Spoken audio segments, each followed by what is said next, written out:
Well, we welcome Jack Fritz back to the show.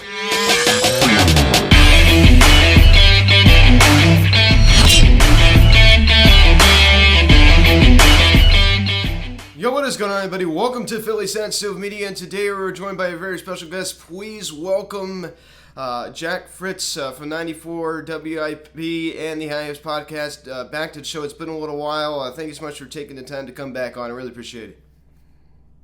Yeah, of course. This whole lockup thing's been a lot of fun. A lot of good positive baseball. Oh, yeah. I'm excited to talk about it. Of course. Now, guys, before getting into this video, please subscribe if you haven't done yet. Please hit the notification bell. Please like this video, comment on this video, share this video, and let's get into this. As you just said, as I've said many times, of course, over the past couple weeks, this lockout has definitely just been, very annoying. Stopping, front offices, all 30 front offices from making moves. But I know there's a little bit, there's been a little theory that they're still, secretly making moves, but they're just not being announced. Do you think that could be a possibility that teams are, coming to agreement, with, free agents and, possibly making some trades under the table and it's just not being announced? Yeah, I certainly think that could be a possibility. I mean, it happens all the time in the NBA, it happens with the NFL. There's like a legal tampering period, and it seems like this could be one of those times. I mean, baseball is being naive if they think, teams and agents aren't going to text or communicate at all. So, yeah, I do think that there's possibility of moves being made right now, and that, once the whole lockout is hopefully lifted, that, that moves will be moving at a flurry. About the lockout, I'm going to ask your opinion about this. When do you see, a new CBA being, agreed on? And when do you see that happening? And do you see any affected season, moving forward? I don't think they're actually going to come to an agreement on a CBA this year. I think they're going to extend it by a year. I think they'll come to an agreement saying, hey, we'll play by those rules for one more year and, come back to the drawing board after this season. And I think that'll be done in February, just in time for spring training, because this is an owner-imposed lockout, and I don't think owners really want to lose even the gate revenue from spring training. That's the way that these teams make money. So I think that in February they will come to an agreement on a one-year extension. They will come together, and we will have spring training baseball in February.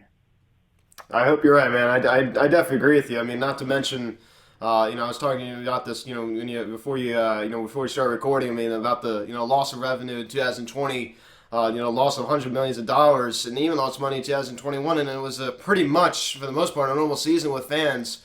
Do you think that the loss of revenue in 2020 and 2021 is playing a factor into this whole outcome?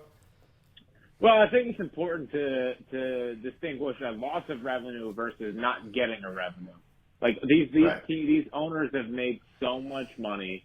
They're like, that's a good point. It's so I know, but it's just so annoying. With they've made money hand over foot, and I know they love to say, oh, we've lost revenue. Well, no, you haven't. It's just not revenue gained.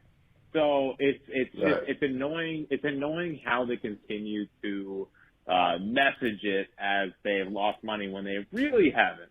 I think 2020, sure, they definitely didn't get as much money as they had hoped, and 2021 was pretty much back to normal.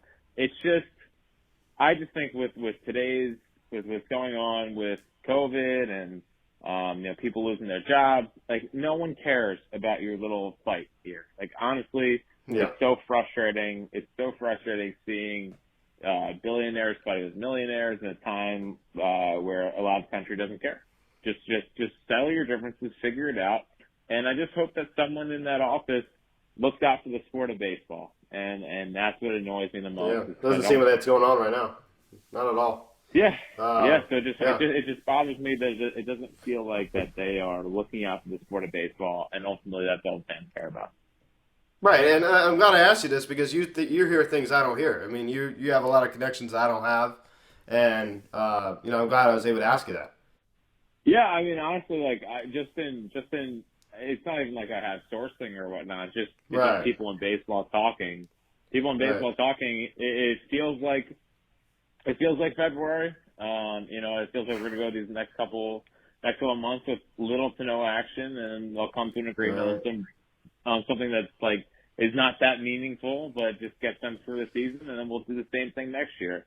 There's been, I guess, maybe talk of like starting the season in May or whatever, but I find it hard to believe that the owners would be okay with not having spring training revenue and opening day early season revenue. I agree 100%. Now to move on to something a little more positive. On Twitter you've been very vocal about this, and I think you've spoken for majority of the Phillies fans about this one guy. Of course, prior to the lockout, I think you're even more vocal about it. Kyle Schwarber, what he would do, what he'd bring to the table for the Philadelphia Phillies, and how he would just solidify that spot out in left field. I'll let you take it away about that for a second. Yeah, I love him. I really do. I think he is a perfect fit here. Just watching him in Boston, he gets it. Like listen, that guy's played in Chicago. He's played in Washington, which is not a great baseball town. It's a fake baseball town. But, he played in Chicago, he played in Washington, and then he played in Boston. And 2/3 of those fan bases thought the guy was a legend. And he is. Like, he's one of those guys that he is a dynamic personality. He has a lot of fun, but he is a red light player. And when I think back to reading the Cubs way, which came out after they won the World Series, and Theo comped him to David Ortiz, and that kind of personality and that kind of guy that can bring to your clubhouse. And he is a terrible defensive player. I'm not going to get people's hopes up about that. Yeah. But if you're looking on the market for a guy who's top 10 in expected WOBA and top 10 in swing decisions, that's what he is. And he is a perfect combination of that. He has 30 to 35 home run potential. He batted .266 last year, which I will take. And a lot of that was done with Kevin Long being his hitting coach. And Kevin Long is now the Phillies hitting coach. He's a guy that, honestly, I think he was brought here to get Alex Bohm on the right track. But if I'm Kyle Schwarber, and a year ago, I was non-tendered by the team that drafted me, and I kind of resurrected my career with Kevin Long, I would be trying to get back to being with Kevin Long. And I just love the guy. I love the on base percentage. I think he's a 370 plus OBP guy, and I'll take that for my leadoff spot. It's basically you're signing him for what you thought you were getting out of Kutch, and we don't know how Kutch's career turns out. But better. Right. Well, more better. pop for sure. But we don't know how Kutch's career turns out had the injury not happened. Like I think he's on trajectory to be pretty good here, and unfortunately the injury happened and whatnot. But I think the guy is a perfect combination of power, on base, leadership, winner, a left-handed bat, plays left field. Yeah, that's the thing I really like. Right, and I think he has it all, minus I guess the defense. At the negotiations of the CBA right now, with DH on the table, do you see? I think we all know what's going to happen. DH coming to the NL, and if it does, most likely it will. But do you see Kyle Schwarber, being in that spot? Well, the problem with the Phillies is that they have about 3 DHs. They have a DH at first base. They have Alex Bohm, and they would presumably add Kyle Schwarber here. So right. Now, do you see the Phillies coming to agreement with Kyle Schwarber? Assuming there's no lockout going on, of course. And what do you see? The numbers there in the years and the average annual value, and for how long? I feel pretty good about it, but I will say there was a good amount of buzz about the DH coming in, Schwarber thinking his market was going to be a little bit more robust. Right now, if I had to guess, I think 470 makes a lot of sense. I think 4 years, $70 million And yeah, I don't think he's an $80+ million player. I don't think he's a $20 million a year guy, but I think he's in that 15-ish million range. So 470, I think, is the right number for Schwarber. Right, I agree. And obviously we just talked about Schwarber, but what is the biggest thing, the biggest improvement the Phillies need to make this offseason? It's like they've been at the same spot now for 3 years now, and they've still yet to reach the postseason. So what do they need to do? Understanding there's a lot of things they need to do, but what's like the biggest thing, the biggest step they need to take? Have guys. Well, there's a couple answers. I guess they need guys to live up to their expectation. I mean, JP needs to be better at the plate. Like, you're paying him $25 million a year. I don't really care about defense with him. It's fine defense. It's not unbelievable defense. But you need to bring more to the plate. But other than that, I mean, you bring in Corey Knebel, who I think is going to be a good option. Yep.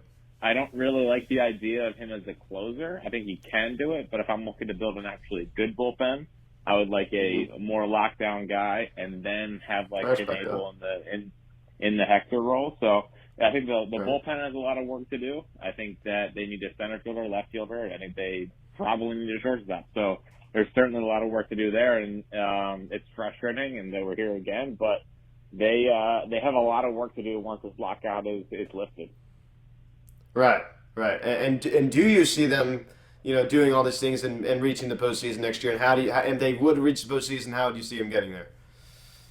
I felt really good about it after the season was over, that I thought they were going to make the postseason and kind of go on a run. And then I was kind of frustrated that they weren't really being aggressive and going out and trying to get guys. And sure, I understand the luxury tax is there, but only coming out of it with Knebel and, not getting a Schwarber done or not getting Castellanos or whatever, I just don't know what the plan is. And it frustrates me that it feels like the plan is kind of, just let deals come to you, rather than being aggressive and going out and getting the guy that they want.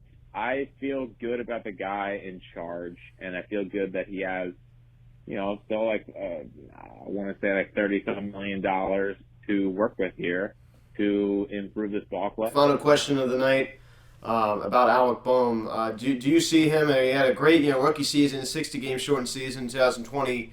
Really struggled in 2021. His defense has never been at a good level. Of course, we both know that.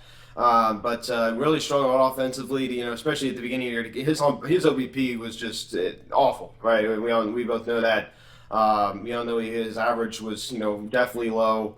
Wasn't hitting for power. He just wasn't having a good year all the way around on both sides of the ball. Do you see him, bouncing back in 2022? Defensively, no. I still believe in the bat. Do I ever think it's funny? People complain about launch angle and launch angle so bad.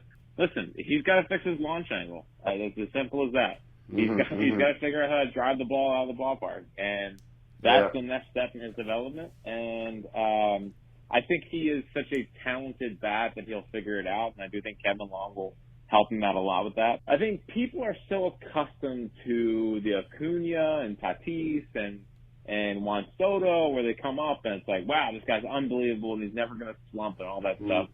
Those guys are superstars, and they are unbelievable, and I love them. But not every prospect is that way. And Alec Bohm is not one of those guys. He is a guy that struggled in year 2, and you just hope that he can get it back in year 3, and I trust him to do that. Yeah, I definitely agree. I hope you're right. Guys, as soon as you watch this video, please subscribe if you have not yet. Please hit the notification bell. Please like this video, comment on this video, share this video. Check out the social media. Link in the description section at Phillies Hot Stove Media Instagram. Check out our Instagram. Follow me on Twitter at PHotStoveMedia. Call or text 267-225-3392. Email me, PhilliesHotStoveMedia at gmail.com. So I was joined by Jack Fritz this evening from 94 WIP and the High Host podcast. Jack, thank you so much for coming on, man. I really appreciate it. Of course. Anytime. Have a good one. Of course, man. All right, guys. Thanks for watching. I'm Luke, and I'll see you.